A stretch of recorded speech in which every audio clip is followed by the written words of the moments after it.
मित्रांनो, केंद्र सरकारनं नवीन राष्ट्रीय शैक्षणिक धोरण 2019 नुकतंच जाहीर केलंय आणि 1986च्या राष्ट्रीय शैक्षणिक धोरणानंतर सुमारे 34 वर्षांनी देशाला एक नवीन राष्ट्रीय शैक्षणिक धोरण आता प्राप्त झालेलं आहे। आणि या धोरणानुसार भविष्यामध्ये भारतीय शिक्षण पद्धतीमध्ये खूप मोठ्या प्रमाणावरती बदल घडून येणार आहेत आणि याचमुळे हे धोरण आपल्याला माहिती असणं खूप आवश्यक आहे। भविष्यामध्ये शैक्षणिक अभ्यासक्रम निवडत असताना, व्यावसायिक अभ्यासक्रमाला जात असताना त्यामध्ये कोणते बदल होणार आहेत हे आपल्याला माहिती असणं आवश्यक आहे। आणि म्हणूनच नवीन राष्ट्रीय शैक्षणिक धोरण जे आता जाहीर झालं हे निर्माण करण्यासाठी केंद्र सरकारनं कधी पावलं उचलली, कोणाच्या अध्यक्षतेखाली कोणकोणते सदस्य या मसुदा समितीमध्ये नेमलेले होते, मसुदा समिती नेमकं कशी होती आणि याच बरोबरीनं या नव्या राष्ट्रीय शैक्षणिक धोरणाचे उद्दिष्ट काय आहेत, वैशिष्ट्य काय आहेत, या धोरणामधील महत्त्वाचे ठळक मुद्दे काय आहेत, या धोरणानुसार भविष्यामध्ये भारतीय शिक्षण पद्धतीमध्ये होणारे महत्त्वाचे बदल काय असणार आहेत, नवीन शैक्षणिक आकृतीबंध कसा असणार आहे आणि वेगवेगळ्या ज्या काही संस्था आहेत त्यांचे काय अधिकार असणार आहेत किंवा या धोरणाची अंमलबजावणी नेमकं कधीपर्यंत करायची आहे, या सर्व बाबी आपण आजच्या व्हिडिओच्या माध्यमातून जाणून घेणार आहोत। त्यामुळे एक विद्यार्थी म्हणून हे धोरण आपल्याला माहिती असणं आवश्यक आहे, एक शिक्षक म्हणून, एक संस्था प्रमुख म्हणून हे धोरण आपल्याला माहिती असणं आवश्यक आहे। आणि मित्रांनो, जे विद्यार्थी भविष्यामध्ये शिक्षक होण्यासाठी टीईटी आणि टीएआयटी जे काही पात्रता परीक्षा आणि अभियोग्यता चाचणी देणार आहेत त्यांच्यासाठी सुद्धा हे धोरण खूप महत्त्वाचं आहे। आणि एवढंच नाही, सर्व स्पर्धा परीक्षांसाठी या धोरणावरती आधारित प्रश्न विचारले जातील आणि म्हणून हे धोरण आपल्याला माहिती असणं आवश्यक आहे। आणि याचमुळे आजचा हा व्हिडिओ, या व्हिडिओच्या माध्यमातून मी नवीन राष्ट्रीय शैक्षणिक धोरण 2019 मधील महत्त्वाच्या गोष्टी सांगण्याचा प्रयत्न करणार आहे। त्यामुळे सुरुवातीपासून शेवटपर्यंत आजचा व्हिडिओ काळजीपूर्वक पहा। नमस्कार मित्रांनो, मी सागर घालमे माझ्या स्पर्धा गुरु या युट्यूब चॅनलमध्ये तुम्हा सर्वांचं मनपूर्वक स्वागत करतो। आजचा व्हिडिओ जर आपल्याला आवडला तर नक्कीच व्हिडिओला लाईक करा, कमेंट्स करा आणि इतरही तुमच्या मित्रांना ग्रुप्समध्ये शेअर करायला विसरू नका। आणि नवनवीन माहितीसाठी स्पर्धा गुरु हा माझा चॅनल आवर्जून सबस्क्राईब करा।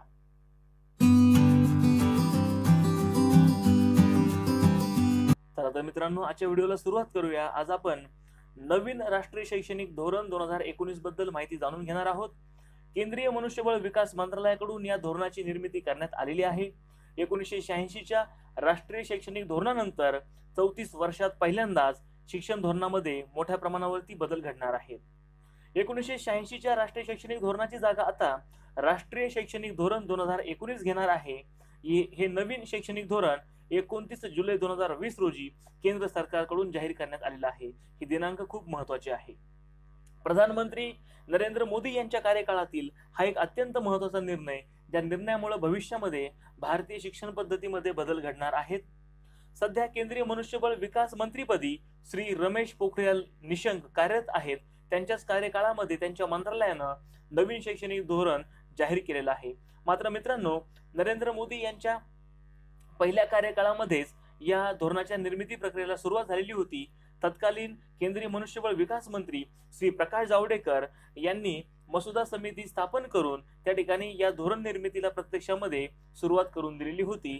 आणि आता 2020 मध्ये हे धोरण त्या ठिकाणी तयार होऊन ते जाहीर करण्यात आलेलं आहे। पद्मविभूषण डॉक्टर कृष्णस्वामी कस्तुरीरंगन म्हणजेच के कस्तुरीरंगन, इस्रोचे माजी अध्यक्ष यांच्या अध्यक्षतेखालील समितीनं या धोरणाचा मसुदा त्या ठिकाणी तयार केलेला आहे। या धोरणानुसार केंद्रीय मनुष्यबळ विकास मंत्रालयाचं आता नवीन त्या ठिकाणी नामकरण होणार आहे। हे जे काही विद्यमान नाव आहे ते बदलून केंद्रीय शिक्षण मंत्रालय असं या खात्याचं आता नवीन नाव असणार आहे। आणि हा बदल सुद्धा धोरण जाहीर होताच त्या ठिकाणी झालेला आहे। आणि यामध्ये अजून एक बदल होणार, यामुळं केंद्रीय मनुष्यबळ विकास मंत्री या ऐवजी केंद्रीय शिक्षण मंत्री असा शब्दप्रयोग आपल्याला करावा लागणार आहे। हा जो काही बदल आहे हा बदल आपण या ठिकाणी लक्षात घ्या, परीक्षेदृष्टीनं यावरती सुद्धा प्रश्न विचारला जाऊ शकतो। 11 जून 2017 पासून समितीचं कार्य प्रत्यक्षात सुरू झालं। या दिवशी या समितीची पहिली बैठक त्या ठिकाणी आयोजित केलेली होती आणि त्यापासूनच या धोरणाचा मसुदा त्या ठिकाणी प्रत्यक्षात आकाराला येऊ लागला। या धोरणाच्या मसुदा समितीचे जे अध्यक्ष होते के कस्तुरीरंगन, इस्रोचे ते माजी अध्यक्ष आहेत। इस्रोचे मानद विशेष वैज्ञानिक सल्लागार ते आहेत।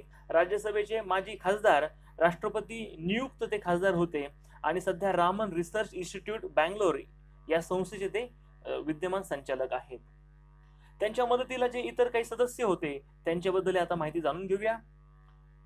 मुंबई येथील SNDT महिला विद्यापीठाच्या माजी कुलगुरू वसुधा कामत, KJ अल्फोन्स इलेक्ट्रॉनिक्स आणि माहिती तंत्रज्ञान, संस्कृती आणि पर्यटन केंद्रीय राज्यमंत्री ते राहिलेले आहेत, माजी केंद्रीय राज्यमंत्री आहेत आणि विद्यमान राज्यसभा खासदार आहेत. Manjul Bhargava, R. Brandon Fred, professor of mathematics, Princeton University, America. Ram Shankar Kuril, doctor Babasaheb Ambedkar सामाजिक शास्त्र विद्यापीठ, मध्य प्रदेश या विद्यापीठाचे संस्थापक आणि माजी कुलगुरू ते राहिले आहेत. TV कट्टीमनी, इंदिरा गांधी राष्ट्रीय आदिवासी विद्यापीठ, अमरकंटक, मध्य प्रदेश या विद्यापीठाचे ते विद्यमान कुलगुरू आहेत. कृष्णमोहन त्रिपाठी, माध्यमिक विभागाचे शिक्षण संचालक आणि उत्तर प्रदेश उच्च माध्यमिक शिक्षण मंडळ अलाहाबादचे ते माजी अध्यक्ष सुद्धा राहिलेले आहेत. मजहर आसिफ, पर्शियन आणि केंद्रीय आशियाई अभ्यास केंद्र, भाषा साहित्य आणि संस्कृती अभ्यास केंद्र, जवाहरलाल नेहरू विद्यापीठ या विद्यापीठाचे ते या विभागाचे प्राध्यापक आहेत. MK श्रीधर, कर्नाटक ज्ञान आयोग, बँगलोर या संस्थेचे ते माजी सचिव राहिलेले आहेत. राजेंद्र प्रताप गुप्ता, केंद्रीय आरोग्य आणि कुटुंब कल्याण मंत्रालय या मंत्रालयाचे ते माजी सल्लागार राहिलेले आहेत.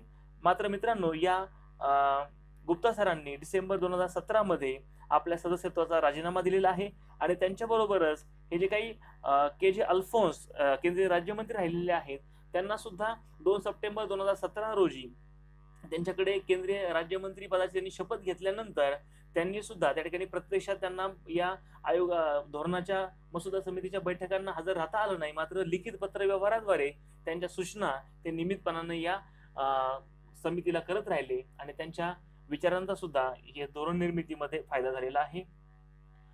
या मसुदा समितीच्या सचिव ज्या विशेष कार्य अधिकारी आहेत या राष्ट्रीय शैक्षणिक धोरणाच्या उच्च शिक्षण विभाग, मनुष्यबळ विकास मंत्रालय, भारत सरकार या ठिकाणी कार्यरत असलेल्या शकीला टी शमसू ह्या या मसुदा समितीच्या सचिव आहेत.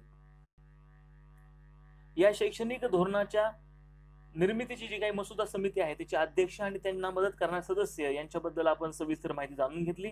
आता नव्या राष्ट्रीय शैक्षणिक धोरणाचे उद्दिष्ट नेमकं काय आहेत त्यांच्यावरती नजर टाकूया. 2025 पर्यंत 3 ते 6 वर्ष वयाच्या प्रत्येक वयोगटासाठी विनामूल्य, सुरक्षित, समान गुणवत्ता, विकास पातळीवर काळजी आणि शिक्षण प्रवेश सुनिश्चित करणे. 2025 पर्यंत 5वी इयत्ता आणि वरील वर्गाच्या सर्व विद्यार्थ्यांना वाचन, लेखन आणि संख्याज्ञान या क्षमता त्यांनी अवगत करणं. 2030 पर्यंत 3 ते 18 वर्ष वयोगटातील सर्व मुलांसाठी विनामूल्य शिक्षणासाठी प्रवेश सुनिश्चित करणं आणि सक्तीच्या शिक्षणामध्ये सहभाग घेणे.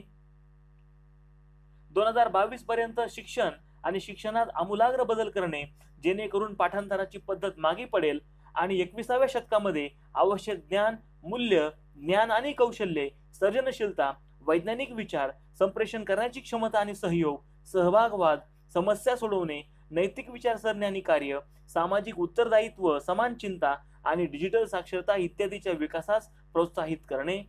सर्व 4ही टप्प्यावरील विद्यार्थ्यांना शिक्षण उत्साही, प्रेरणादायी, प्रशिक्षित, गुणवान आणि कुशल शिक्षकांकडून मिळावे.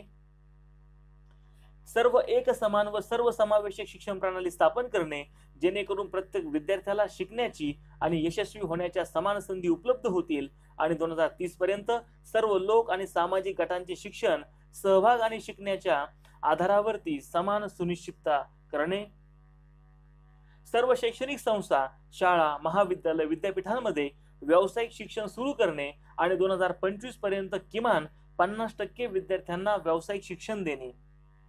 2030 पर्यंत प्रौढ साक्षरता दर 100% पर्यंत पोहोचवणे, प्रौढ शिक्षण कार्यक्रमाचा विस्तार करणे. तर मित्रांनो, अशा प्रकारे आपण नवीन राष्ट्रीय शैक्षणिक धोरणाची उद्दिष्ट जाणून घेतलेली आहेत.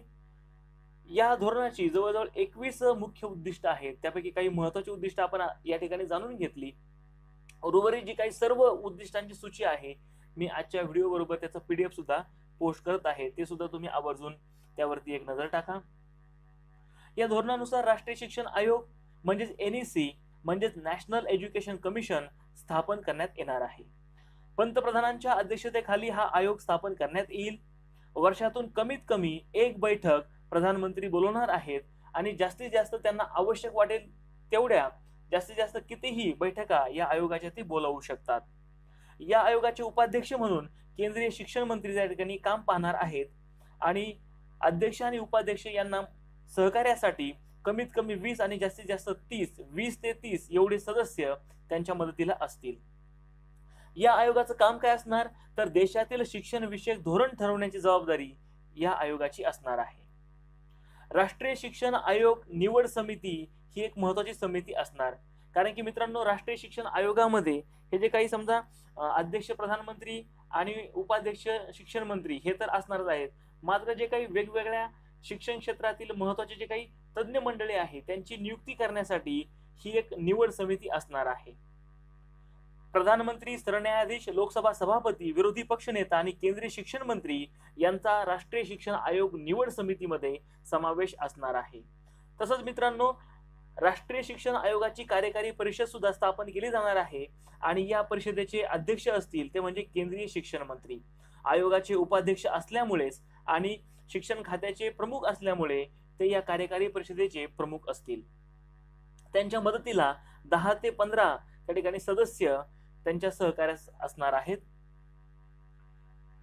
राष्ट्रीय शिक्षण आयोगाच्या धर्तीवरतीच म्हणजेच केंद्र सरकारच्या धर्तीवर प्रत्येक राज्यामध्ये राज्य शिक्षण आयोग स्थापन करावा लागणार आहे आणि या राज्य शिक्षण आयोगाचे अध्यक्ष असतील ते म्हणजे मुख्यमंत्री आणि उपाध्यक्ष म्हणून काम पाहतील राज्याचे शिक्षण मंत्री.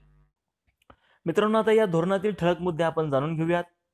RT म्हणजेच राईट टू एज्युकेशन शिक्षण हक्क कायदा, या कायद्याला या धोरणानुसार व्यापक स्वरूप मिळणार आहे. यानुसार 12वी पर्यंत मोफत शिक्षण विद्यार्थ्यांना देण्यात येणार आहे. नवीन शिक्षण आकृतीबंध आपण जाणून घेतल्यानंतर आपल्या लक्षामध्ये येईल की या कायद्याला किती मोठ्या प्रमाणावरती आता व्यापकता मिळणार आहे. नवीन पॅटर्न काय आहे तर 5+3+3+4 जो पूर्वी 10+2 असा होता, आता या नवीन आकृतीबंधाची आपण सविस्तर माहिती जाणून घेऊया. जो पहिला टप्पा आहे त्यामध्ये त्या ठिकाणी 5 वर्षांचा समावेश आहे. या पहिल्या टप्प्यामध्ये बालवाडी ते दुसरी म्हणजेच त्या ठिकाणी play group, LKG, upper KG, पहिली आणि दुसरी या 5 इयत्तांचा समावेश असेल. त्यानंतर दुसरा जो टप्पा आहे त्यामध्ये 3 त्या ठिकाणी इयत्तांचा समावेश असेल, त्यामध्ये तिसरी, चौथी आणि 5वी. तिसऱ्या टप्प्यामध्ये 3 इयत्ता आहेत, 6वी, 7वी आणि 8वी आणि चौथ्या टप्प्यामध्ये त्या ठिकाणी 4 इयत्ता आहेत, 9वी, 10वी, 11वी आणि 12वी. 3 ते 18 वर्ष वयोगटातील विद्यार्थी शिक्षण हक्क कायद्याच्या कक्षेत आले आहेत. पूर्वी हा जो काही वयोगट होता 6 ते 14 वयोगट म्हणजेच पहिली ते 8वीचे विद्यार्थी RTच्या कक्षेत होते. सक्तीचं आणि मोफत शिक्षण त्यांना शासन देत होतं. मात्र मित्रांनो आता 3 वर्षापासून म्हणजे प्ले ग्रुप पासून तर 12वी पास होईपर्यंत केंद्र सरकारकडून या विद्यार्थ्यांना मोफत शिक्षण मिळणार आहे आणि शिक्षण हक्क कायद्याअंतर्गत वयोमर्यादेत सुद्धा आता वाढ होणार आहे. आता आपल्या लक्षात आलं असेल की व्यापकता किती वाढली आहे. हाच जो काही आकृतीबंध आहे त्याबद्दल अजून सविस्तर जाणून घेऊयात. याच्यामध्ये 4 गट करण्यात आलेले आहेत ते तर आपण आता पाहिलंच. तर पहिला जो गट आहे तो प्रारंभिक शिक्षण पूर्वीचा गट असेल. यामध्ये 3 ते 8 वर्ष वयोगटाचा समावेश असेल आणि बालवाडी ते दुसरी पर्यंत शिक्षण यामध्ये मिळणार आहे. दुसरा गट आहे तो प्रारंभिक शिक्षणाचा, यामध्ये 8 ते 11 वयोगटाचा समावेश आहे आणि तिसरी ते 5वी पर्यंत शिक्षण या गटात मिळणार आहे. तिसऱ्या गटामध्ये मध्यम शालेय शिक्षण गटाचा समावेश आहे, त्यामध्ये 11 ते 14 वयोगटातील विद्यार्थी असतील आणि 6वी ते 8वीचं शिक्षण या गटामध्ये दिलं जाईल. आणि चौथा जो गट असेल तो माध्यमिक शिक्षणाचा, त्यामध्ये 14 ते 18 वर्ष वयोगटातील विद्यार्थ्यांचा समावेश आहे आणि 9वी ते 12वी पर्यंत शिक्षण या गटातील विद्यार्थ्यांना मिळणार आहे. नवीन शिक्षण आकृतीबंध ही 5+3+3+4 ही रचना करण्यामागचा उद्देश काय तर जो पहिला टप्पा केलेला आहे त्याचा उद्देश असा की विद्यार्थ्यांच्या मेंदूचा पूर्ण विकास. दुसऱ्या टप्प्याचा उद्देश काय तर विद्यार्थ्यांना खऱ्या अर्थाने औपचारिक शिक्षणासाठी शारीरिक आणि मानसिकरित्या तयार करणे. तिसऱ्या टप्प्याचा उद्देश औपचारिक शिक्षणाला सुरुवात या टप्प्यामध्ये प्रत्यक्ष होणार आहे, यामध्ये स्वतःच्या कल्पनाशक्तीच्या वापराला उद्युक्त करणे आणि साध्य करणे. चौथ्या टप्प्याचा उद्देश काय तर एकमेकांवर आधारित विषय, अधिक सखोल विचार, स्वकृतीतून शिक्षण अशी ध्येय सिद्ध करणं. पुढचा जो काही महत्त्वाचा मुद्दा आहे तो म्हणजे NCERT अभ्यासक्रम ठरवणार आहे. शिक्षण व्यवस्थेमध्ये पहिल्यांदाच पूर्व प्राथमिकसाठी अभ्यासक्रम ठरविला जाणार आहे आणि देशातील सर्व पूर्व प्राथमिक शाळांना हा अभ्यासक्रम लागू असणार आहे आणि हा अभ्यासक्रम NCERT ठरवणार आहे, निश्चित करणार आहे. म्हणजे मित्रांनो आता आपण पाहतो की वेगवेगळे जे काही नर्सरी स्कूल वगैरे आहे त्यामध्ये वेगवेगळ्या पब्लिकेशनची पुस्तकं वापरली जातात. आता यामध्ये एक समानता येणार आणि हा जो काही अभ्यासक्रम आहे तो NCERT त्या ठिकाणी निश्चित करणार आहे. तिसरी पर्यंत विद्यार्थ्यांना वाचन येईल यावर अधिक भर दिला जाणार, तसेच संख्या आणि अक्षर ओळख हे यापुढे मूलभूत शिक्षण मानले जाणार आहे. 5वी पर्यंत शिक्षण या शिक्षणाचं माध्यम मातृभाषा असणार आणि मातृभाषेतून शिक्षणाला 5वी पर्यंत प्राधान्य दिलं जाणार आहे. पुढचा जो काही महत्त्वाचा मुद्दा तो म्हणजे मल्टी डिसिप्लिनरी अभ्यासक्रम. एकाच वेळी वेगवेगळे विषय विद्यार्थ्यांना एकत्रितपणे शिकता येणार. यामध्ये मेजर आणि मायनर याप्रमाणे विषयांचं विभाजन असणार आहे. आर्थिक किंवा अन्य कारणांमुळे होणारी गळती यामुळे कमी होईल. तसेच आवडीचा एखादा विषय असेल तर तो शिकता येईल. म्हणजे तुम्ही कला शाखेत प्रवेश केलाय, तुम्हाला विज्ञान शिकायचंय, तरीही तुम्ही विज्ञान त्या ठिकाणी निवडू शकता. विद्यार्थी एकत्रितपणे 2 शाखांचा अभ्यास करू शकतात. आणि 9वी ते 12वी मध्ये शिक्षणासाठी कोणतीही एक शाखा नसेल तर विद्यार्थ्यांना विविध विषय निवडण्याची संधी असेल. उदाहरणार्थ गणित विषय शिकत असताना जर तुम्हाला संगीत आवडत असेल तर संगीत हा विषय सुद्धा तुम्ही अभ्यासासाठी निवडू शकता, तुम्हाला तो निवडता येणार आहे. कला, विज्ञान, वाणिज्य यासोबत संगीत, खेळ, लोककला हे अभ्यासाचे सुद्धा विषय आपल्याला निवडता येतील. पुढचा महत्त्वाचा मुद्दा तो म्हणजे व्होकेशनल अभ्यासक्रमावरती भर असणार आहे. 6वी पासून व्होकेशनल अभ्यासक्रमावर त्या ठिकाणी अभ्यासक्रम आपल्याला शिकता येणार. कार्पेंटर, लॉन्ड्री, क्राफ्ट अशा विषयांसाठी विद्यार्थ्यांना इंटर्नशिप सुद्धा करता येणार आहे. बोर्ड परीक्षांचे महत्त्व कमी करण्याचा प्रयत्न या धोरणामध्ये करण्यात आलेला आहे. पाठांतराऐवजी ज्ञानाला प्राधान्य दिलं जाणार आहे. आतापर्यंत जी काही परीक्षा पद्धती आहे त्यामध्ये स्मरणशक्ती आणि पाठांतराला जास्त प्राधान्य दिलं जातं. आता मात्र त्या ठिकाणी ज्ञानाला, कौशल्य आधारित त्या ठिकाणी परीक्षांना प्राधान्य दिलं जाणार आहे. 10वी आणि 12वीच्या परीक्षा नवीन धोरणात कायम आहेत, मात्र बोर्ड परीक्षेचं महत्त्व कमी होणार असून आता ही जी काही बोर्डाची म्हणजे जी काही 10वी आणि 12वीची परीक्षा असेल त्या ठिकाणी ती सेमेस्टर म्हणजे 2 वेळा वर्षातून त्या ठिकाणी ती परीक्षा घेतली जाणार आहे. सेमेस्टर पॅटर्नवरती आता भर दिला जाणार आहे. सध्याची जी काही परीक्षा पद्धती आहे याबद्दल मसुद्यामध्ये एक टिप्पणी करण्यात आलेली आहे. ती अशी की खाजगी शिकवण्यांना खतपाणी घालणारी ही परीक्षा पद्धती असून घातक आहे. परीक्षांचं महत्त्व कमी करण्यासाठी रचनेमध्ये परीक्षेच्या रचनेत बदल करण्यात येणार आहे. या परीक्षा स्मरणशक्ती आणि पाठांतर यापेक्षा विद्यार्थ्यांच्या मूलभूत कौशल्यांचे मूल्यमापन करणाऱ्या असाव्यात अशी अपेक्षा धोरणामध्ये व्यक्त केलेली आहे. पुढचा महत्त्वाचा मुद्दा तो म्हणजे मूल्यांकन पद्धती आता बदलणार आहे. प्रगती पुस्तक म्हणजेच विद्यार्थ्यांचा रिपोर्ट कार्ड हे बदलणार आहे. विद्यार्थ्यांच्या सर्वांगीण विकासाचं तिहेरी रिपोर्ट कार्ड तयार केलं जाणार आहे. म्हणजे मित्रांनो, विद्यार्थी ज्या पद्धतीने आतापर्यंत शिक्षक विद्यार्थ्यांचं मूल्यांकन करायचे, गुणांकन त्यांना द्यायचे, आता शिक्षक तर मूल्यांकन करणारच आहेत, मात्र शिक्षकांबरोबरच विद्यार्थी स्वतःचं मूल्यांकन करणार आणि त्याचबरोबर त्यांचे वर्गमित्र सुद्धा त्या विद्यार्थ्यांचं मूल्यांकन करणार. म्हणजे शिक्षक, स्वतः विद्यार्थी आणि त्याचा विद्यार्थी मित्र असे 3 त्या ठिकाणी तिहेरी असं हे जे काही मूल्यांकन आहे ते होणार आहे आणि त्यावरती आधारित हे रिपोर्ट कार्ड तयार असणार. तसेच तिघांचे शेरे या रिपोर्ट कार्डमध्ये लिहिलेले असतील. यामुळे विद्यार्थ्यांचं जे काही प्रगती पुस्तक आहे ते आता बदलणार आहे. रिपोर्ट कार्डमध्ये फक्त मार्क आणि शेरे दिले जाणार नसून त्यामध्ये कौशल्य आणि क्षमतांचाही विचार केला जाणार. म्हणजे विद्यार्थी काय शिकला, नेमका काय शिकला याचा उल्लेख यामध्ये असणार आहे. आतापर्यंत फक्त गुण, ग्रेड आणि शिक्षकांचा शेरा याचा उल्लेख असायचा, आता कौशल्यांचाही समावेश असेल. शाळेतून बाहेर पडताना विद्यार्थ्याला किमान एक व्यावसायिक कौशल्य प्राप्त होईल असे शिक्षण आता मिळणार आहे. 12वी पूर्ण होऊन शाळेबाहेर पडताना विद्यार्थ्यांना 12 वर्षांचे रिपोर्ट कार्ड देण्यात येणार आहे. जसं मित्रांनो, आता जे काही सध्या आपण काय करतोय, 8वी पास झाल्यानंतर त्यांना सक्तीचं आणि मोफत शिक्षण पूर्ण केलं या पद्धतीचं प्रमाणपत्र शाळांच्या माध्यमातून दिलं जातं आणि त्यांना जी काही विद्यार्थी संचिका आहे ती 1ली, 2री अशा क्रमानं 8वी पर्यंत ती मेंटेन केली जाते. त्यानुसारच रिपोर्ट कार्ड तयार केला जातो शेवटचा. त्याच धर्तीवरती आता 8वीला न देता ते पुढं 12वीला शेवटी अंतिम त्या ठिकाणी 12 वर्षांचं रिपोर्ट कार्ड विद्यार्थ्यांना मिळणार आहे. शैक्षणिक वर्ष 22-23 पासून मूल्यांकनातील बदल त्या ठिकाणी अंमलात आणण्याचं उद्दिष्ट समोर ठेवलेलं आहे. परख काय आहे? परख तर विद्यार्थ्यांचे मूल्यमापन कसे करावे याचे निकष निश्चित करणे आणि मूल्यमापनाचा दर्जा राखणे यासाठी परख ही नवी यंत्रणा उभी करण्यात येणार आहे. यासाठी राष्ट्रीय मूल्यांकन परिषद स्थापन करण्यात येणार आहे.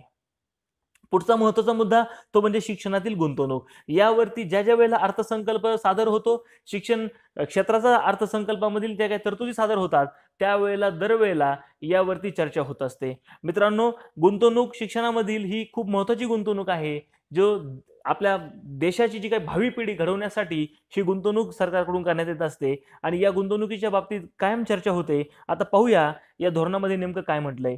तर एकूण जीडीपीच्या 6% शिक्षण क्षेत्रावरती खर्च किंवा गुंतवणूक त्या ठिकाणी केली जाणार. सध्या हे प्रमाण 4.43% एवढं आहे आणि 2020चा जो काही अर्थसंकल्प सादर झाला त्यामध्ये जर आकडेवारी आपण पाहिली तर शिक्षणावरती 3.30% एवढा खर्च करण्यात आलेला होता. 1967च्या कोठारी आयोगानं 6% जीडीपीच्या शिक्षणावरती खर्च असावा अशी शिफारस केलेली होती आणि कोठारी आयोगाची ही शिफारस आताच्या धोरणामध्ये समाविष्ट आहे.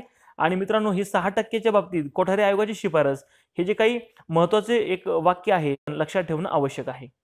बहुभाषिक शिक्षण पुढचा महत्वाचा मुद्दा. विद्यार्थ्यांना शिकवताना एकाच भाषेच्या माध्यमातून अध्यापन न करता विविध प्रादेशिक भाषांचा वापर करता येणार आहे. शिक्षण व्यवस्था बहुवैविध्य होणार, बहुभाषिक करण्याकडे या धोरणामधून भर देण्यात आलेला आहे. पुढचा महत्वाचा मुद्दा ते म्हणजे पदवी अभ्यासक्रम. संशोधनासाठी उच्च शिक्षण घेऊ इच्छिणाऱ्या विद्यार्थ्यांसाठी 4 वर्षांचा पदवी अभ्यासक्रम असेल. पदवी शिक्षणानंतर नोकरी करू इच्छितात अशा विद्यार्थ्यांसाठी 3 वर्षांचा पदवी अभ्यासक्रम असणार आहे. संशोधन करणाऱ्या विद्यार्थ्यांसाठी पदवी अधिक 1 वर्षांचा मास्टर्स अभ्यासक्रम असणार. यानंतर ते थेट पीएचडी करू शकतात. एमफिलची आवश्यकता नाही. एमफिलची डिग्री आता कायमची बंद होणार आहे. सध्या पदव्युत्तर नंतर आणि पीएचडी पूर्वी एमफिल हा एक महत्वाचा पदवीचा टप्पा आहे. सद्यस्थितीमध्ये तो कार्यरत आहे. एमफिल ही एक संशोधनावर आधारित पदवी आहे. मात्र मित्रांनो, मागील काही काळापासून एमफिल पेक्षा विद्यार्थ्यांचं पीएचडीला अधिक प्राधान्य आहे. यामुळे एमफिलचं महत्त्व कमी झालेलं होतं आणि यामुळेच या धोरणानुसार आता नवीन धोरणानुसार एमफिल ही पदवी कायमस्वरूपी बंद करण्यात येणार आहे.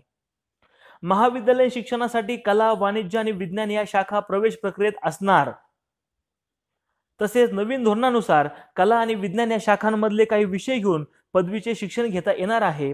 यामध्ये मानवी शिक्षण, कला, विज्ञान, स्पोर्ट्स, व्होकेशनल कोर्स असे पर्याय असणार आहेत. विद्यार्थ्यांच्या त्या ठिकाणी आवडीला यामध्ये प्राधान्य असेल आणि अनेक विषयांमध्ये रस असणाऱ्या विद्यार्थ्यांसाठी हा पर्याय देण्यात आलेला आहे. पदवी अभ्यासक्रम आता 3 टप्प्यामध्ये असणार. पदवी अभ्यासक्रमाचा एकूण कालावधी 3 किंवा 4 वर्षांचा असेल. सध्या एकसंध असलेल्या पदवी अभ्यासक्रमाची विभागणी 3 टप्प्यात करण्यात आलेली आहे. आता आपण 12वी नंतर तिन्ही शाखांपैकी एका शाखेला ऍडमिशन घेतो. आपण कला शाखा निवडली तर 3 वर्ष आपल्याला त्या शाखेमध्ये शिक्षण घ्यावं लागतं. मित्रांनो, आता मात्र असं नाहीये. 3 टप्पे करण्यात आलेले आहेत आणि जर आपण सध्याच्या शिक्षण पद्धतीनुसार जर आपण फर्स्ट इयरला शिक्षण सोडलं तर आपल्याला डिग्रीचं सर्टिफिकेट मिळत नव्हतं. मात्र आता एक महत्त्वाचा बदल या धोरणानुसार करण्यात येणार आहे. कोणताही टप्पा पूर्ण करणाऱ्या विद्यार्थ्याला रोजगाराच्या संधी मिळू शकणार. पहिलं वर्ष पदवीचं पूर्ण केलेल्या विद्यार्थ्यांना प्रमाणपत्र दिले जाईल. दुसरे वर्ष पूर्ण केलेल्या विद्यार्थ्यांना पदविका दिली जाईल. तिसरे वर्ष किंवा चौथे वर्ष पूर्ण केलेल्या विद्यार्थ्यांना पदवी दिली जाईल. पदवी अभ्यासक्रमामध्ये संशोधनाचा समावेश करण्यात आलेला आहे. 4 वर्षांच्या अभ्यासक्रमात संशोधन पूर्ण केलेले जे विद्यार्थी असतील त्यांना संशोधनासह पदवी मिळणार आहे. संशोधन पूर्ण केलेले विद्यार्थी पीएचडी साठी पात्र असतील. पदवी अभ्यासक्रमामध्ये लवचिकता या धोरणानुसार आता येणार आहे. 4 वर्षांचा पदवी अभ्यासक्रम करणारे विद्यार्थी यांच्यासाठी पदव्युत्तर अभ्यासक्रम 1 वर्षांचा असेल. 3 वर्षांचा अभ्यासक्रम करणाऱ्या विद्यार्थ्यांसाठी पदव्युत्तर अभ्यासक्रम म्हणजे मास्टर डिग्री 2 वर्षांची असेल. तसेच 5 वर्षांच्या सामायिक अभ्यासक्रमाचाही पर्याय विद्यार्थ्यांना मिळणार आहे. आपण आतापर्यंत 3 वर्ष पदवी 2 वर्ष मास्टर्स करायचो. आता एकदाच तुम्ही 5 वर्षांचाही अभ्यासक्रम निवडू शकता, ज्यामध्ये डिग्री आणि मास्टर डिग्री दोन्हीचाही अभ्यास तुमचा होणार आहे. ही लवचिकता या धोरणानुसार आलेली आहे. उच्च शिक्षणाबाबत काही महत्त्वाचे मुद्दे आहेत तेही जाणून घेऊया. लॉ आणि मेडिकल शिक्षण वगळता उच्च शिक्षण एका छताखाली येणार. उच्च शिक्षणासाठी एकच नियामक संस्था असणार आहे. हे जे काही मेडिकलचे वगैरे प्रवेश असतील त्यासाठी नीट जी आता सध्या कार्यरत आहे तीच यंत्रणा भविष्यामध्ये सुद्धा असणार आहे. खाजगी आणि सार्वजनिक उच्च शिक्षण संस्थांना समान नियम लागू होणार. सकलपट नोंदणी म्हणजेच ग्रॉस एनरोलमेंट रेशो हा एक महत्त्वाचा मुद्दा या धोरणामध्ये ठेवण्यात आलेला आहे.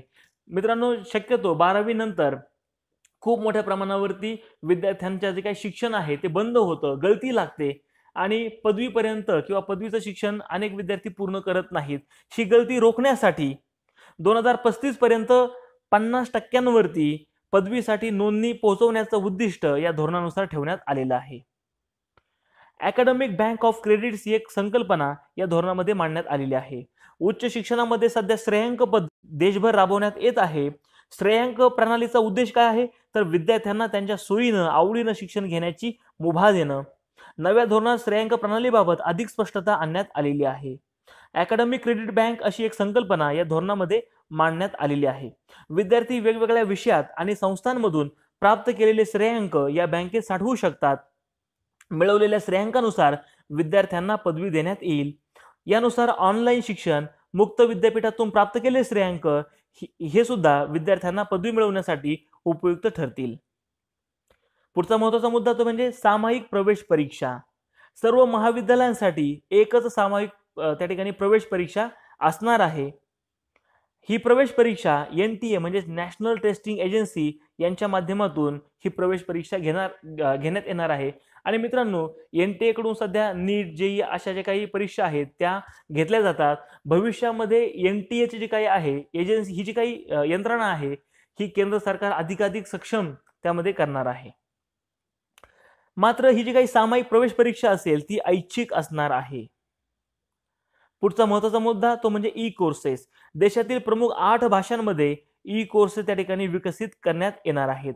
व्यावसायिक आणि शैक्षणिक अभ्यासक्रम तसेच अतिरिक्त अभ्यासक्रम यांच्यातील सर्व विभक्तता दूर केली जाणार आहे. संपूर्ण देशासाठी एकच उच्च शिक्षण नियामक संस्था स्थापन करण्यात येणार आहे. देशात 900हून अधिक विद्यापीठं तसेच 45,000हून अधिक महाविद्यालय आहेत. या संस्थांना ग्रेड देण्यासाठी अशा स्वरूपाची आता एकच संस्था असणार आहे. पाली, प्राकृत आणि पर्शियन भाषेसाठी विशेष सोय असणार यासाठी स्वतंत्र संस्था स्थापन केली जाणार आहे. मध्यान्ह भोजन योजना या योजनेची आता व्याप्ती वाढणार आहे.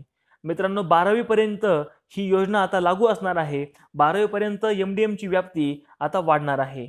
एवढंच नाही तर सकाळी नाश्त्याची सुद्धा विद्यार्थ्यांना आता सोय केली जाणार आहे.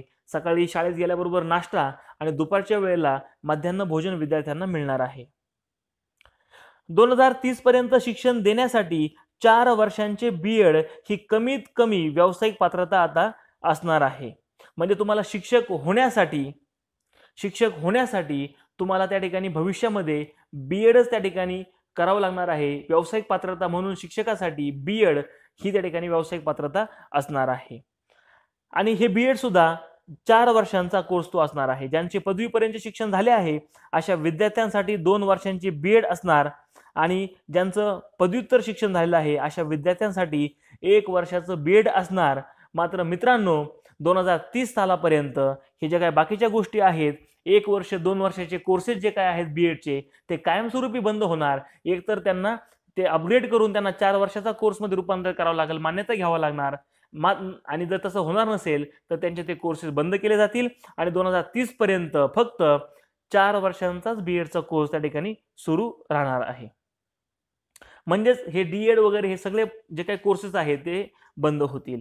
कला, क्रीडा, संगीत, योग, समाजसेवा या विषयांना अभ्यासक्रमातच समाविष्ट करण्यात येणार आहे. दिव्यांग विद्यार्थ्यांना अनुकूल शैक्षणिक सॉफ्टवेअरची निर्मिती केली जाणार आहे.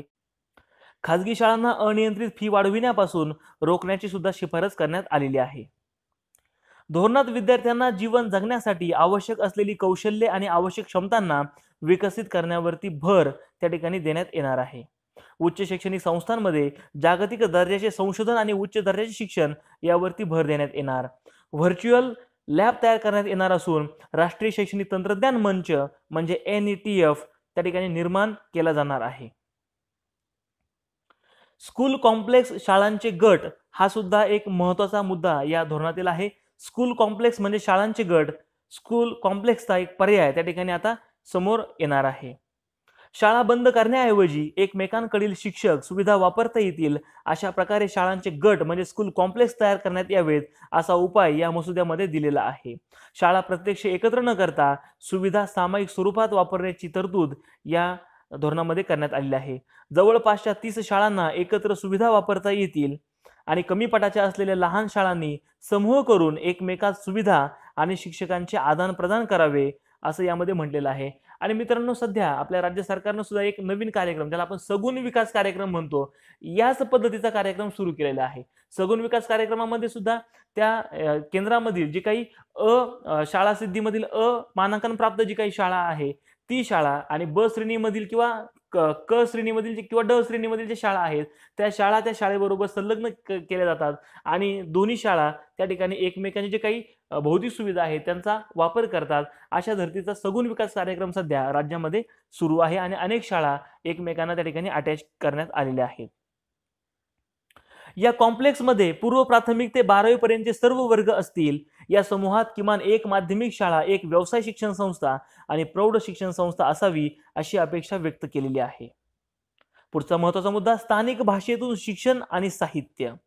5वी पर्यंत शिक्षण हे स्थानिक भाषेतून दिलं जावं अशी शिफारस केलेली आहे. तसेच स्थानिक भाषेतून पाठ्यपुस्तके उपलब्ध करून देण्यात यावी अशी ही तरतूद आहे. उच्च शिक्षणातही स्थानिक भाषांमधील शिक्षण साहित्य उपलब्ध करून देण्यात येणार आहे.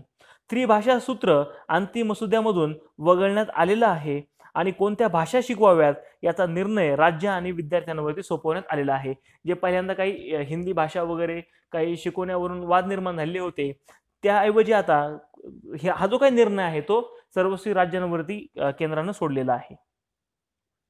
शिक्षकांच्या बदल्यांबाबतचं एक धोरण, याबद्दल सुद्धा एक महत्त्वाची काही माहिती या ठिकाणी करण्यात आलेली आहे. ती म्हणजे शिक्षकांच्या बदल्यांमुळे शाळांचे आणि विद्यार्थ्यांचे नुकसान होत असल्याने बदल्यांची पद्धत बंद करण्याचा निर्णय धोरणात नमूद केलेला आहे. अपवादात्मक परिस्थिती वगळता शिक्षकांच्या बदल्या करण्यात येऊ नयेत असं धोरणामध्ये सांगितलेलं आहे. याचं त्यांनी कारण काय दिले तर बदल्यांमुळे कामात एकसंधता सातत्य राखणं शिक्षकांना कठीण जातं. शिक्षकांना सलग काही वर्षे काम करण्याची एका शाळेमध्ये संधी मिळावी. शिक्षकांच्या बदल्यांचा परिणाम थेट विद्यार्थ्यांच्या गुणवत्तेवरती होतो आणि यामुळेच या ठिकाणी शिक्षकांच्या बदल्यांबाबत हे धोरण स्पष्ट केलेलं आहे.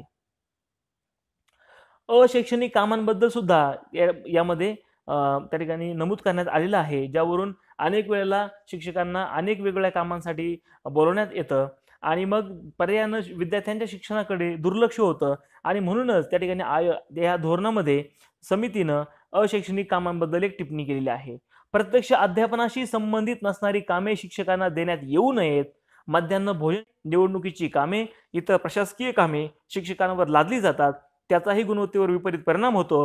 अशी कामे शिक्षकांना देण्यात येऊ नयेत असं त्या ठिकाणी या धोरणामध्ये स्पष्ट केलेलं आहे. मात्र मित्रांनो, शिक्षण हक्क कायद्यामध्ये सुद्धा या गोष्टी यांचा उल्लेख केलेला होता. समजा मध्यान्ह भोजन नसेल, मात्र हे जे काही वेगवेगळी कामं होती निवडणुकीची वगैरे, अशैक्षणिक कामे देऊ नयेत असा उल्लेख होता.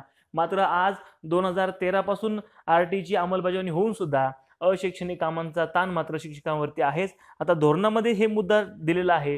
धोरणाची अंमलबजावणी झाल्यानंतरच आपल्या लक्षात येईल की खरोखर शिक्षकांची अशैक्षणिक कामांपासून मुक्तता होणार आहे की नाही. 50 तासांचे एका वर्षामध्ये प्रशिक्षण त्या ठिकाणी शिक्षकांना घ्यायचंच आहे. शिक्षकांना स्वविकासाचे विविध पर्याय उपलब्ध करून देण्यात येणार आहेत. स्वविकासाचे दरवर्षी किमान 50 तास पूर्ण करणे हे शिक्षकांना आवश्यक आहे. तंत्रज्ञानाचा वापर वाढावा, स्वयं, दीक्षा यासारख्या प्रणालीचा शिक्षकांनी वापर वाढवावा यासाठी प्रशिक्षणाची तरतूद करण्यात आलेली आहे. शिक्षक होण्यासाठी B.Ed हीच एक किमान पात्रता भविष्यामध्ये राहणार आहे. नव्या राष्ट्रीय शैक्षणिक धोरणाची वैशिष्ट्ये आता जाणून घेऊयात. शिक्षकांसोबतच पालकांना जागरूक करण्यावरती भर या धोरणामध्ये दिलेला आहे. प्रत्येक विद्यार्थ्यांच्या क्षमता वाढवण्यावर प्रोत्साहन देण्यास त्या ठिकाणी भर दिलेला आहे. रचनात्मक विचार करण्यास प्रोत्साहन मिळणार आहे. नैतिकता, घटनात्मक मूल्य अभ्यासक्रमाचा प्रमुख हिस्सा असतील. संस्थात्मक वैशिष्ट्ये जाणून घेऊया. 2040 पर्यंत सर्व उच्च शिक्षण संस्थांमध्ये अधिकाधिक विषय अभ्यासक्रम उपलब्ध करून देण्याचं ध्येय असणार आहे. 3000 किंवा त्याहून अधिक विद्यार्थी असलेल्या शैक्षणिक संस्था निर्माण करण्यावरती भर दिला जाणार. 2030 पर्यंत प्रत्येक जिल्ह्यात अनेक विषयांचं शिक्षण देणारी किमान एक संस्था तरी असणार. सार्वजनिक संस्थांच्या विकासावरती भर देणारा अभ्यासक्रम असेल. ओपन डिस्टन्स लर्निंग आणि ऑनलाईन शिक्षणाचे पर्याय शैक्षणिक संस्थांकडे असतील. उच्च शिक्षणासाठी उभारण्यात आलेली सर्व संलग्न विद्यापीठं आता स्वतंत्र विद्यापीठ म्हणूनच त्या ठिकाणी ओळखली जाणार. बौद्धिक, सामाजिक, शारीरिक, भावनात्मक आणि नैतिक विकास करण्याचं लक्ष त्या ठिकाणी ठेवण्यात आलेलं आहे. या ज्या काही तरतुदी या धोरणामध्ये करण्यात आलेल्या आहेत त्यांच्या अंमलबजावणीचं उद्दिष्ट शिक्षण मंत्रालय आणि राज्य शासनानं कधीपर्यंत ठेवलेलं आहे. या यंत्रणांनी शिक्षण मंत्रालय आणि राज्य शासनानं कधीपर्यंत या तरतुदींची अंमलबजावणी करावी, हे नेमकं कधीपर्यंत करावी हे आता आपण पाहूया.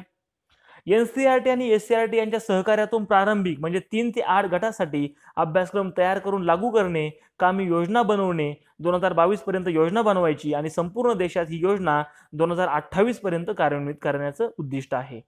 माध्यमिक शिक्षण गट म्हणजे 9वी ते 12वी साठी 4 वर्षांच्या अभ्यासक्रमात प्रत्येक वर्षी 2 याप्रमाणे एकूण 8 सेमेस्टर असणार आणि मित्रांनो 2022 पर्यंत ते लागू करायचं आहे. विद्यार्थ्यांमध्ये लेखन, वाचन, संख्याज्ञान या क्षमता विकसित व्हाव्यात यासाठी शिक्षकांना प्रशिक्षण सर्व सरकारी शाळेतील शिक्षकांना यामध्ये सामावून घेण्यात येणार आहे. सर्वांना प्रशिक्षण देण्यात येणार आहे आणि 2022 पर्यंत याची अंमलबजावणी करायची आहे. सर्व शाळांमध्ये शैक्षणिक अनुकूल वातावरण निर्माण करणे आणि अध्ययन अध्यापन साहित्य उपलब्ध करून देणे, तसेच नवीन अभ्यासक्रम, शिक्षण पद्धती आणि नवीन मूल्यांकन पद्धतीची निश्चित मानांकनाप्रमाणे कार्यप्रणाली सुनिश्चित करणे 2023 पर्यंत या तरतुदीची अंमलबजावणी करायची आहे. रिक्त असलेली शैक्षणिक बिगर शैक्षणिक पदे निश्चित कार्यकालानुसार भरायची आहेत आणि याचं टार्गेट 2023 ठेवण्यात आलेलं आहे. शैक्षणिक प्रवाहापासून वंचित असलेल्या समूहांना, वंचित गटांना म्हणजेच अल्पसंख्याक जे काही गट असतील, जे वंचित असतील शिक्षणापासून, त्यांना शिक्षणाच्या प्रवाहात आणणं यासाठी विशेष शिक्षण क्षेत्र म्हणजे SEZ, आतापर्यंत विशेष आर्थिक क्षेत्र आपण ऐकलेलं होतं, आता विशेष शिक्षण क्षेत्र झोन त्या ठिकाणी तयार असेल. SEZ म्हणजे स्पेशल इकॉनॉमिक झोन तयार करणे 2025 पर्यंत असा SEZ तयार करायचा आहे. विविध प्रकारचे शैक्षणिक साहित्य डिजिटल स्वरूपात एकत्रित निर्माण करून उपलब्ध करून देणे. भारतीय भाषांबरोबरच विदेशी भाषांमध्ये सुद्धा साहित्य निर्मिती होणार किंवा विदेशी भाषांमधलं जे काही साहित्य आहे ते भारतीय भाषांमध्ये अनुवादित होऊन ते तयार करून त्या ठिकाणी विद्यार्थ्यांसाठी उपलब्ध करून दिले जाणार आणि परिशिष्ट 8 मध्ये असलेल्या 22 भाषांपासून या साहित्य निर्मितीची सुरुवात होणार आहे आणि त्यानंतर याची व्याप्ती वाढवत जाऊन ज्या काही भारत देशामधील वेगवेगळ्या भाषा आहेत त्या भाषांमध्ये सुद्धा हे जे काही डिजिटल साहित्य आहे ते 2030 पर्यंत निर्माण करण्याचं उद्दिष्ट आहे. शिक्षक होण्यासाठीची शिक्षण व्यवस्था पूर्णपणे त्या ठिकाणी बदलण्यात येणार आहे. किमान 4 वर्षांचे कार्यक्रम BEdचं त्या ठिकाणी असणार आहे, तयार करायचं आहे आणि 2 वर्षांचे सुरू असलेले कार्यक्रम मान्यता घेऊन 4 वर्षांचे होणार किंवा बंद केले जाणार. शिक्षक होण्यासाठीचे 4 वर्षांचे कोर्सेस फक्त मल्टीडिसिप्लिनरी संस्थांमध्ये त्या ठिकाणी उपलब्ध असणार आणि 2030 पर्यंत हे कोर्सेस सुरू करण्याच्या ठिकाणी उद्दिष्ट आहे. शिक्षक निवड आणि नियुक्ती प्रक्रिया सुधारित करणे हे उद्दिष्ट 2023 पर्यंत याचं अंमलात आणायचं आहे. मित्रांनो, आता जी काही ज्या वेळेला शिक्षक निवड होईल, शिक्षक निवडीसाठी TET आहे, पात्रता चाचणी, मग अभियोग्यता चाचणी देण्यात येणार, त्या माध्यमातूनच शिक्षकांची निवड होणार आहे. मात्र निवड झाल्यानंतर मुलाखत घेण्यात येणार आणि मुलाखतीच्या वेळेला 7 ते 8 त्या ठिकाणी मिनिटांमध्ये त्या जे काही उमेदवार असतील त्यांना पाठ त्या ठिकाणी वर्गामध्ये प्रत्यक्षात घेऊन दाखवायचा आहे. मात्र यामधून एक अशी बाब समोर आली आहे की 7 ते 8 मिनिटांमध्ये त्यांना कशा पद्धतीने ते व्यक्त होऊ शकतात. त्याच्यामुळे एक जे काही प्रॉपर लेसन आहे तो लेसन जर त्या ठिकाणी शिकवायला जर दिला तर त्यामधून अजून त्यांचं जे काही कौशल्य आहे ते व्यवस्थित देऊ शकतात. शाळांचे गट म्हणजे स्कूल कॉम्प्लेक्स स्थापन करणे 2023 पर्यंत स्थापन करायचे आहेत. जिल्हा शिक्षण परिषद स्थापन करण्यात येणार आहे. यानुसार जिल्हाधिकारी या परिषदेचे अध्यक्ष असतील आणि शाळांचे गट यांच्या व्यवस्थापन समित्यांच्या माध्यमातून शाळेचे शिक्षक, शाळा प्रमुख आणि समाज यांची प्रशासकीय कार्यात सहभाग निश्चित करण्याचं धोरण 2023 पर्यंत ठरवण्यात आलेलं आहे. शाळा प्रमुखांची निवड वरिष्ठता क्रमानुसार न होता त्यांच्या नेतृत्व क्षमता आणि जबाबदारी यासाठी असलेल्या योग्यतेच्या आधारे होणार आहे आणि ही तरतूद 2023 पर्यंत त्या ठिकाणी अंमलात आणणार आहेत. म्हणजे जे काही आता हेडमास्टरचं जे काही प्रमोशन असणार आहे शाळांमध्ये, हे जे प्रमोशन आहे ते सिनियरिटीनुसार न होता त्या ठिकाणी नेतृत्व क्षमता आणि जबाबदारी या योग्यतेनुसार होणार आहे. राष्ट्रीय अभ्यासक्रम आराखड्याबरोबरच राज्य अभ्यासक्रम आराखडा विकसित 2021 पर्यंत करायचा आहे. राज्याची मूल्यांकन व्यवस्था 2022 पर्यंत विकसित करणे. नवीन राज्य अभ्यासक्रम आराखडा आणि मूल्यांकन व्यवस्था यास अनुरूप पाठ्यपुस्तके आणि इतर उपयुक्त साहित्य सामुग्री 2023 पर्यंत विकसित करायची आहे. CRC म्हणजे शहर साधन केंद्र, BRC गट साधन केंद्र, बायट तालुका शिक्षण प्रशिक्षण संस्था, डायट जिल्हा शिक्षण प्रशिक्षण संस्था आणि SCRT यांचं कार्यक्षम मनुष्यबळ आणि भौतिक सुविधा देऊन पुनरुज्जीवन केलं जाणार. मात्र या संस्था प्रशासकीय कामामध्ये अडकून पडणार नाहीत हे निश्चित करण्याचं धोरण 2023 पर्यंत ठेवलेलं आहे. केंद्रीय आणि राज्य बोर्डांच्या प्रमाणपत्र परीक्षांसाठी अभ्यासक्रम आणि मूल्यांकन संबंधी सुधारणा करून नवीन स्वरूप देणे. 10वी आणि 12वीची बोर्ड परीक्षा बंद केल्या जाणार. याऐवजी विषयनिहाय मॉड्यूल आधारित मूल्यांकन केले जाणार. हे मूल्यांकन 9वी ते 12वी दरम्यान केव्हाही केलं जाणार. माध्यमिक गटांमध्ये 10वी आणि 12वीच्या शेवटी प्रमाणपत्रांना नवीन स्वरूप दिले जाणार. 10वी आणि 12वी परीक्षा सेमेस्टर आणि मॉड्यूल आधारित होणार. तसेच 12वीचे शिक्षण पूर्ण झाल्यावर विद्यार्थ्यांना प्राप्त कौशल्यानुसार प्रमाणपत्र उपलब्ध करून देण्याची जबाबदारी बोर्डाची असेल. मात्र पाठ्यक्रम आणि पाठ्यपुस्तक निर्मितीमध्ये बोर्डाचा कसलाही संबंध नसेल, भूमिका नसणार. 2023 पर्यंत हे धोरण त्या ठिकाणी अंमलात आणायचं आहे. तर मित्रांनो, अशा पद्धतीनं आपण हे जे काही नवीन राष्ट्रीय शैक्षणिक धोरण आहे त्याचे जे काही महत्त्वाचे मुद्दे आहेत, वैशिष्ट्य आहेत, उद्दिष्ट आहेत, त्यानंतर ठळक मुद्दे जे आहेत किंवा वेगवेगळ्या ज्या काही संस्था आहेत, नवीन नवीन संकल्पना आहेत, या सर्वांची आपण व्यवस्थित माहिती पाहिलेली आहे. आणि याची अंमलबजावणीचे जे काही टार्गेट्स वेगवेगळे ठेवलेले आहेत ते कधीपर्यंत ते सुद्धा आपण जाणून घेतलेलं आहे. हे धोरण आगामी सर्व स्पर्धा परीक्षांसाठी अत्यंत महत्त्वाचं आहे आणि एक शिक्षक म्हणून, एक विद्यार्थी म्हणून, एक नागरिक म्हणून आपल्याला हे धोरण माहिती असणं आवश्यक आहे. आपण संपूर्ण व्हिडिओ पाहिलात त्याबद्दल मी आपला आभारी आहे.